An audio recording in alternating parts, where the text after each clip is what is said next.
I make very good money at my job, but I have to work very hard for it. It's a high-pressure job with high risks and tight deadlines. I'm at the top of the food chain in investment banking, so I deal with a lot of money. It's not just the money aspect of it. As a financial advisor, my advice could make or break a company. And if I give bad advice, it all comes down to me. Being the best in the business, I'm constantly on edge, as well as trying to always impress my clients. People see me smiling all the time or carrying this air of confidence that says, "Listen to me, I know what I'm doing. You can't go wrong with me." But inside I'm dying. My insides are all tied up like a Gordian knot. People have no idea how competitive this job is and the high expectations that the clients expect from me. I am constantly on the verge of burnout. I'm like an overworked machine ready to splutter out. And by the time that I leave the office, my well-oiled brain is a fog of fatigue, which crushes any compassion that I have for people. The building that I work in is in the banking district, and for some reason, this draws a large homeless crowd that hangs around outside the many buildings looking for handouts. I get it. These people are the most vulnerable in our society, and I don't see them as any less than human. But by the time that I leave the office, my patience has already been spread thin, and any compassion that I had when I woke up that morning has been hammered down the throat of a venture capitalist whose investment didn't materialize into a gold fucking toilet for the many bathrooms in his multi-million-dollar mansion. Every day, the same 4 homeless people hang around my building, even though there are loitering signs and laws that state that you can't beg. But the police don't seem to care. Most days, I don't care if they're outside my building, but one guy in particular seemed to hate my guts. I don't carry change, and when he asks, there are only so many ways that I can say, "Sorry, no money." So now, every time I walk past him, he throws me hurtful remarks. I sometimes wonder what went wrong in his life, because if he wasn't homeless, he would have been a great comedian. Our encounters were awkward for me, but last week things took a turn for the strange. "You have all the charm of a spreadsheet and the empathy of a market crash," he cried out to me as I made my way past him into work. Now, I'm not a mean person. Yes, I am ruthless in business, but I have empathy for people. His remark had really gotten under my skin, and I spent most of the day thinking about it to the point that it was actually affecting my decisions at work. And when I left that evening, I was praying that he wasn't outside. I didn't even look for him. I just kept my head down and made my way to the waiting taxi. "I'd say you were morally bankrupt, but I'm sure you would find a way to profit from it." I was thick-skinned, but it took every fiber of my being to ignore his comment as I jumped into the taxi. The next morning, sure enough, there he was, sitting by the curb, smiling at me when I jumped from the taxi. It was almost like he was waiting there, just to taunt me. "You are the perfect example of how a suit can make someone look successful while still being completely devoid of substance," he said with a sly mark on his face. And his words hit me like a truck. It felt like an attack on my character, and it wasn't how I carried myself. "What is it that you want?" I screamed. "Why are you picking on me?" The cheeky look on his face quickly switched to a downtrodden look of pity. "I'm hungry. All I want is something to eat." And to be fair, I wasn't expecting his response. It was strange. After everything that he called me, I didn't want him to be right. I was compelled to show him that I had empathy and I had substance. "Okay. I get you something to eat, and if I do, you gonna leave me alone?" I walked over to the cafe across the road. I bought a sandwich and a coffee, and I made sure that I had some cash to give him. As I watched him wolf down the sandwich, I was struck by how different our lives were. I only felt a hunger for recognition or the perfect deal. But this poor guy was just hungry for a sandwich. I was married to my job, and I never settled down, so I lived alone in a large 1-bedroom penthouse suite. Now, I didn't have fuck you money, but I could afford a nice lifestyle. To maintain the lifestyle, I was used to taking my work home with me, so my nights usually consisted of me looking over financial reports or chasing down potential clients. I had just gotten off a call and was pouring myself a glass of expensive whiskey when suddenly someone began beating on my door. And when I peered through the peephole, I was stunned to see the same homeless man from the street. His expression had a mix of urgency and defiance as he continued to beat on my door. "Hey, I need to talk to you," he shouted. The absurdity of the moment struck me. Here was a man that I had barely acknowledged, now standing outside my door, all because I gave him a sandwich? "Look, I just need a place to crash for the night," he pleaded, with a hint of desperation in his eyes. "It's freezing out here." "You can't just barge in here," I pleaded. "There are shelters nearby." And he stepped closer, his presence strangely compelling. "You think I haven't tried? They're full, and I can't take another night out there." My heart racing at the thought of letting him in, but a strange mix of empathy and curiosity nudged me to unlock the door. "Maybe you come in for a bit, but get warm, but you have to leave when I tell you to," I warned. The homeless man planked himself down on my expensive Italian leather couch. He had piercing blue eyes that peered through the strands of dirty matted hair that covered his face. He picked up a bottle of whiskey with his rough, callous hands that bore the marks of long nights on the streets. "Springback. Rare. 50 years. This is expensive whiskey," he said as he took a deep sniff from the bottle. "Wow. You only know your whiskeys." Without even asking me, he poured himself a glass. "You don't remember me, do you?" he asked as he took a sip from the glass. And I was confused by his question. If he was someone from the past, it was hard to recognize the person that he might be under the dirt and tattered clothes. "Should I remember you?" I asked. "I used to work in your building. We walked past each other many times. I was an accountant for the bank that you work for." I couldn't for the life of me remember who he was, but he knew all the people that I worked with. He knew the clients that I worked with. He even knew the same stories and rumors that made the rounds in the office over the years. And we sat talking and drinking long into the night. And for a moment, I had forgotten that he was this strange homeless guy who begged outside the building where I worked as we laughed and reminisced about the good old days. And I woke up the following morning with a splitting headache. I didn't have it in me to kick him out, so I let him stay the night. I was surprised to find that he had made himself at home. He had showered and shaved and strutted around my kitchen in a robe as he made himself breakfast. It was strange. It was like he knew his way around here as if he lived here before. "I'm late for work, no offense, but you need to be gone by the time I get back." He smiled at me as he buttered a slice of toast. "We had a good talk last night. Still didn't ask me my name." "Yeah, sorry, what was it again?" My mind was hazy from the whiskey the night before, and I was struggling to concentrate. "The name is Adam Bleacher." "Well, it was good talking to you, Adam. I really hope you get back on your feet, but I seriously have to go." I spent the day in a fog, wandering around the office as if I didn't belong. It was like I had forgotten how to do my job. As I sat at my desk, a picture on my wall caught my eye. It was a picture of me and a few of my colleagues. We had landed a very important client at the time and took a picture all together to mark the moment. And as I looked closer, I was stunned to see Adam, the homeless guy that I had left back at my apartment, standing next to me, and I had my arm around him. When I came home that evening, exhausted from another relentless day, the air in my apartment felt off. The strange tension from the night before lingered, and as I stepped inside, the faint sounds of conversation filled the apartment. And to my disbelief, there were 3 more people homeless, ragged and worn, lounging casually on my couch as though they belonged there. Adam looked up at me with a grin, sipping from the whiskey again.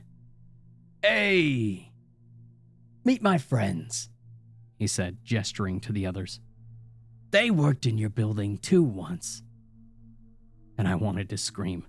But something about the way that he looked at me, there was something dark in his eyes that sent a cold chill up my spine and rooted me to the spot. "Come sit with us. This is where you belong." I couldn't explain it, but I felt like they belonged here, and for some strange reason, I didn't throw them out. I should have. I wanted to, but my limbs felt heavy and my mind was too hazy to even try. I tried to reason with myself. I had to work, I had clients to impress, and deadlines to meet. But a strange lethargy had set in. And that night they stayed again, filling my apartment with their ragged presence and telling stories that I couldn't remember but which felt oddly familiar, as if I were part of them. And over the next few days, my life began to unravel. At work, I could feel myself slipping on deals and struggling to concentrate. My once razor-sharp mind was now as dull as an overused knife, and when I left the office each night instead of heading home, I found myself lingering outside the building, watching the homeless crowd more closely than I ever had before. The homeless people who had taken up residence in my apartment began changing. They looked cleaner, almost normal. It was as if they belonged, and I didn't. After another round of whiskey and hollow conversation, I asked the question that had been gnawing at me. Why me? Why are you here? And Adam smiled at me with a sinister glint in his eyes. You don't get it, do you? You were always one of us. We all were. You spend your life chasing after things that aren't real. Money, power, prestige. But the building, the system, takes everything from you. Little by little, until you're just like us. I laughed it off, but the fear crept in. I'm not like you. A disbelieving chuckle slipped from Adam's lips. Go and look at yourself in the mirror. When I looked in the mirror, I didn't recognize the same person that was staring back at me.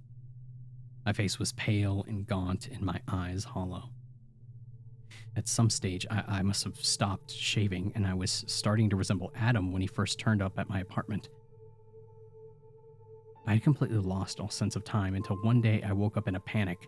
I was on the cold, hard floor of my apartment, wrapped in a thin blanket with empty bottles of booze scattered around me. And when I tried to go back to work, no one recognized me. And my access badge, it didn't work. I wandered outside aimlessly, and I perched myself down on the cold concrete floor outside of my building. People I once knew walked past me as if I was invisible, and the ones who did notice me looked at me with pity. And as darkness fell, the cold night air began seeping into my bones. And so I decided to head home. When I tried to open my door, my key didn't fit in the lock. I could hear faint sounds of laughter coming from inside the apartment, so I started banging on the door, and when Adam opened the door, he looked at me as if I was a stranger. Can I help you? He said with a look of disgust in his eyes. I could see the dining room from the door, and it looked like he was having a dinner party. He was dressed in a suit that I once wore whenever I was out for an expensive meal. I'm cold and hungry. Can I come in, please? You can't just barge in here, he pleaded. There are shelters nearby. Adam, it's me. I thought you said that I was one of you. A sinister smile crossed Adam's face. The funny thing about falling, the higher you were, the less anyone remembers where you landed.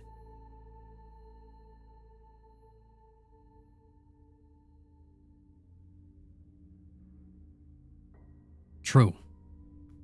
Nervous. Very.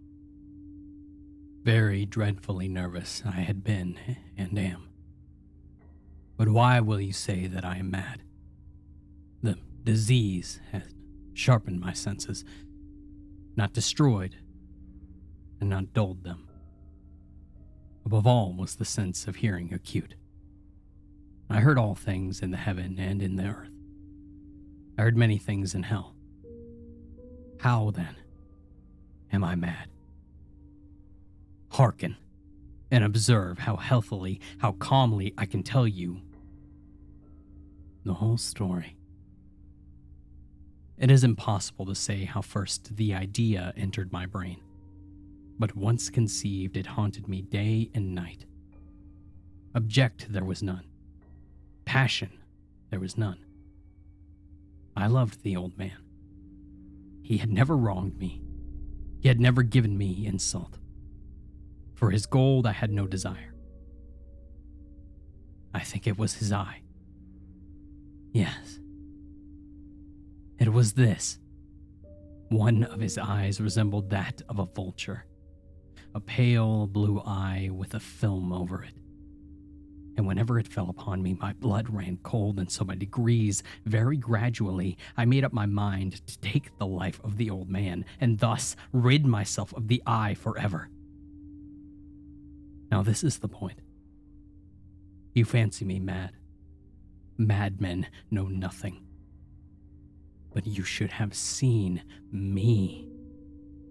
You should have seen how wisely I proceeded, with what caution, with what foresight, with what dissimulation I went to work. I was never kinder to the old man than during the whole week before I killed him. And every night, about midnight, I turned the latch of his door and opened it. Oh, so gently. And then, when I made an opening sufficient for my head, I put in a dark lantern, all closed, so that no light shone out. And then I thrust in my head. Oh, it would have laughed to see how cunningly I thrust it in. I moved it slowly, very, very slowly, so that I might not disturb the old man's sleep. It took me an hour to place my whole head within the opening so far that I could see him as he lay upon his bed. Would a madman have been so wise as this? And then, when my head was well in the room, I undid the lantern cautiously. Oh, so cautiously. Cautiously. For the hinges creaked. I undid it so much that a single thin ray fell upon the vulture eye. And then I did this for 7 long nights. Every night, just at midnight. But I found the eye always closed. And so it was impossible to do the work, for it was not the old man who vexed me, but his evil eye. And every morning, when the day broke, I went boldly into the chamber and spoke courageously to him, calling him by a name in a hearty tone and inquiring how he passed the night. So you see, he would have been a very profound old man indeed, to suspect that every night, just at 12, I looked in upon him while he slept. And upon the 8th night, I was more than usually cautious in opening the door. A watch's minute hand moves more quickly than did mine. Never before that night had I felt the extent of my own powers, of my own sagacity. I would scarcely contain my feelings of triumph. To think there I was, opening the door, little by little, and he not even to dream of my secret deeds or thoughts. And I fairly chuckled at the idea. Perhaps he had heard me, for he moved on the bed suddenly, as if startled. Now you may think that I drew back, but no. His room was as black as pitch with the thick darkness, for the shutters were close fastened, through fear of robbers. And so I knew that he would not see the opening of the door, and kept pushing it on steadily. Steadily. I had my head in, and was about to open the lantern when my thumb slipped upon the tin fastening, and the old man sprung up from the bed, crying out, "Who's there?" I kept quite still, and said nothing. And for a whole hour I did not move a muscle, and in the meantime I did not hear him lie down. He was still sitting up in the bed, listening, just as I have done, night after night, hearkening to the death watches in the wall. And presently I heard a slight groan, and I knew it was the groan of mortal terror. It was not the groan of pain or of grief, oh no. It was the low, stifled sound that arises from the bottom of the soul when overcharged with awe. I knew that sound well. Many a night, just at midnight, when all the world slept, it has welled up from my own bosom, deepening with its dreadful echo the terrors that distracted me. I say I knew it well. I knew what the old man felt, and pitied him, although I chuckled at heart. I knew that he had been lying awake ever since the first slight noise, when he had turned in his bed. His fears had been ever since growing upon him. He had been trying to fancy them causeless, but could not. He had been saying to himself, "It is nothing but the wind in the chimney. It is only a mouse crossing the floor, or it is merely a cricket which has made a single chirp." Yes, he has been trying to comfort himself with these suppositions, but he had found all in vain. All in vain. Because death, in approaching him, had stalked with his black shadow before him and enveloped the victim. And it was the mournful influence of the unperceived shadow that caused him to feel, although he neither saw nor heard, to feel the presence of my head within the room. When I had waited a long time, very patiently, without hearing him lie down, I resolved to open a very, very little crevice in the lantern. So I opened it. You cannot imagine how stealthily, until at length, a single dim ray, like the thread of a spider, shot from out the crevice and full upon the vulture eye. It was open. Wide open. And I grew furious as I gazed upon it. I saw it with perfect distinctness, all a dull blue, with a hideous veil over it that chilled the very marrow in my bones. But I could see nothing else of the old man's face or person, for I had directed the ray as if by instinct precisely upon the damned spot.